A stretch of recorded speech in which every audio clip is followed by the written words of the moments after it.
Passan, I know that the Kansas City Royals, you are a national writer, but they are a team close to your heart. And we're going to see them for 3 games. I'm not going to ask you to necessarily give us a deep dive on the Royals, but I do want to ask you about 2 dudes. One, Bobby Witt Jr., who, I mean, I've been talking about him. No surprise. I love watching Bobby Witt Jr. play. But also, we're going to get to see Cole Reagans on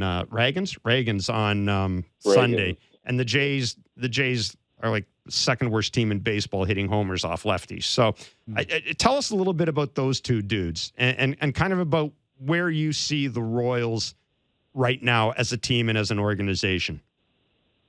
Who do you want first, Reagans or Witt? Let's go with Witt. I just love watching him play, man. I really do. Here's why I love watching Bobby Witt play, because he has all the talent in the world, and you're seeing it blossom on the field. Remember those early days with Bo and Vlad, when it was like these guys who have talent coming out their pores are finally turning into big leaguers, and you just see them maturing and developing. That's what Bobby Witt Jr. has done this year. And his second half, he's a 5-win player over the whole season so far. His second half has been above and beyond. He's batting over 300, slugging almost 600. He doesn't strike out a whole lot. Yeah. And if there's a ding in his game, it's that he doesn't walk either. And so, there was a little bit of like Javi Baez concern there, because at shortstop, he is very good. Soft hands, excellent arm, makes all the routine plays and makes some spectacular ones too. But he can also run. He's a lot like Julio Rodriguez, honestly. Doesn't have quite the style and the swag of Julio, but just in terms of skill set, that's the kind of player we're talking about with Bobby Witt Jr. He's a star. He's a 30-30 guy. Star. He should be a 30-30 guy for a lot of his career, to be honest, if he stays healthy. And here's the thing: he's just turned 23. Yeah. So he's going to be doing this for a while. Right. And Cole Reagans? Cole Reagans is a fascinating case, especially. Do you know how the Royals got him? No. They got him in June for Aroldis Chapman. He was with Texas, and he was sort of languishing in their bullpen, pitching low leverage innings, because I think the Rangers saw him as not as a guy who isn't talented, but as a guy who, because he had essentially back-to-back Tommy John surgeries, they were trying to be careful with him, because last year he comes back, big league debut after missing 3+ years on account of the Tommy Johns. And he comes back this year throwing 4 miles an hour harder.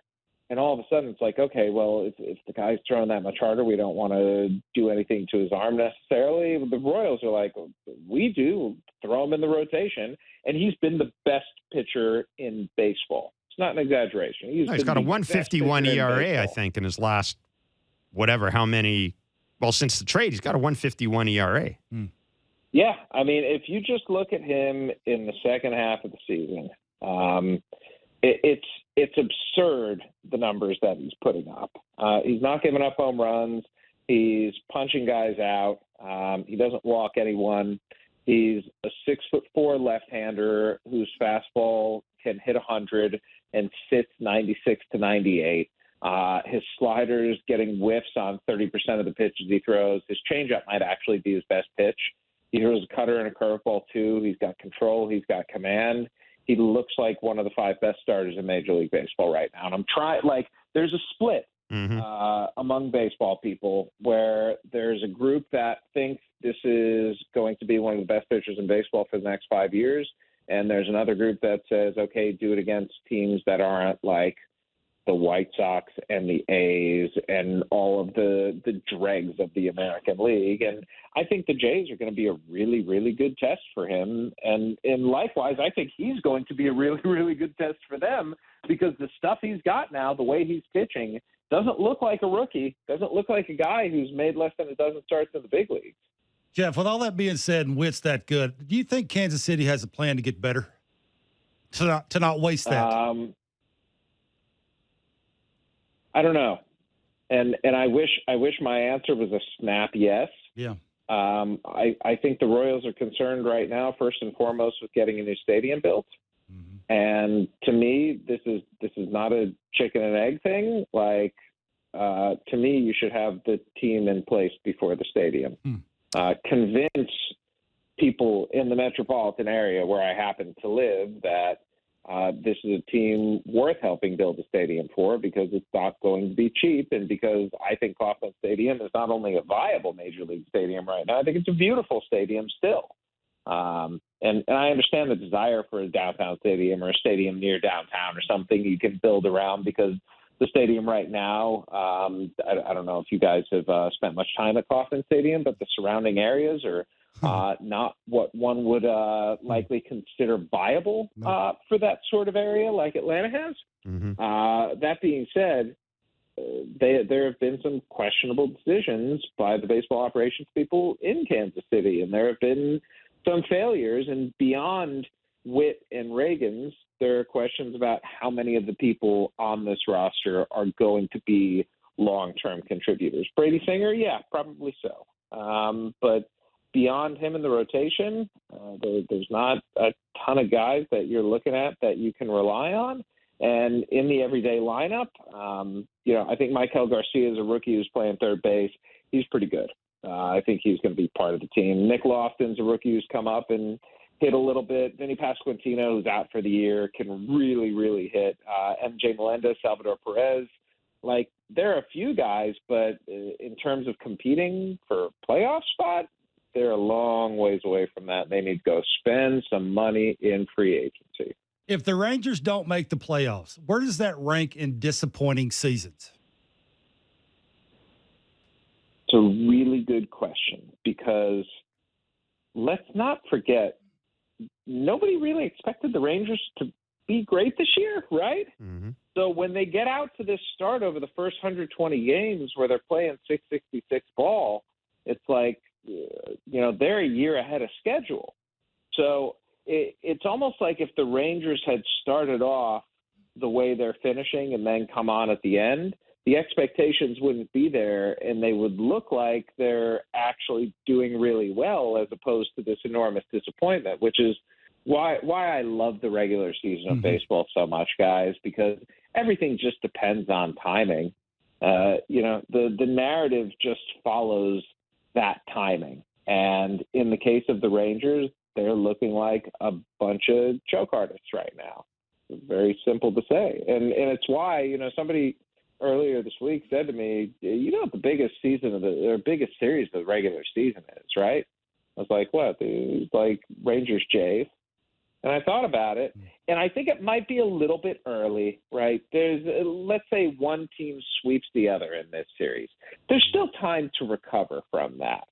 But in terms of series, just to show who you are, we've been waiting all year for the Jays to show who they actually are. And maybe I can put that a little better. We've been waiting for the Jays to show the best version of themselves. Yeah. But maybe this is who they actually are. It's almost like after 135 games, this is who they are, Jeff. Stop trying to fantasize or dream about them being the team that you thought they were going to be earlier in the season. Yeah, we both stop trying to act like you thought Davis Schneider was going to be the biggest offensive weapon in a lineup that includes Vlad Guerrero and Bo Bichette and Matt Chapman and Dalton Varsho and George Springer and Alejandro Kirk and so on and so forth. But the Rangers, they need to prove that they can play against teams of that caliber. Yeah, and that Jays World Series pick's not looking good for either of us right now, is it? No, but the Braves one is looking pretty good. Yeah, that's true. That's true. Braves Astros would look good. I will take that. All I know is I look at the starting pitching matchups for this series next week, and it looks awesome. Like Eovaldi versus Bassett, fantastic. Scherzer versus Ryu, fantastic. Montgomery versus Kikuchi, fantastic. Gray versus Gausman, fantastic. Like, these are Like, this is a playoff series Mm-hmm. in the middle of September. Simple as that. Yeah. What do you think Rangers fans will think of Bochy if they don't make the playoffs?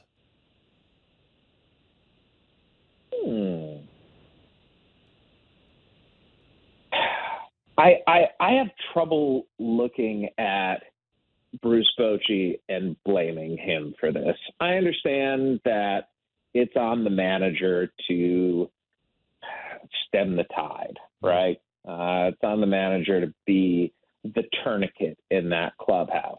And as much as I believe that the Rangers are ultimately, I do think they're actually going to be the ones that make the postseason. I think they're going to stop this. And I think though I will say this, Adolis Garcia being out hurts. That's one of those injuries that could really, really hurt. But in the end, ultimately, this is about personnel, right? Mm-hmm. This is about the Rangers not putting together the bullpen that they needed to be ready for the postseason.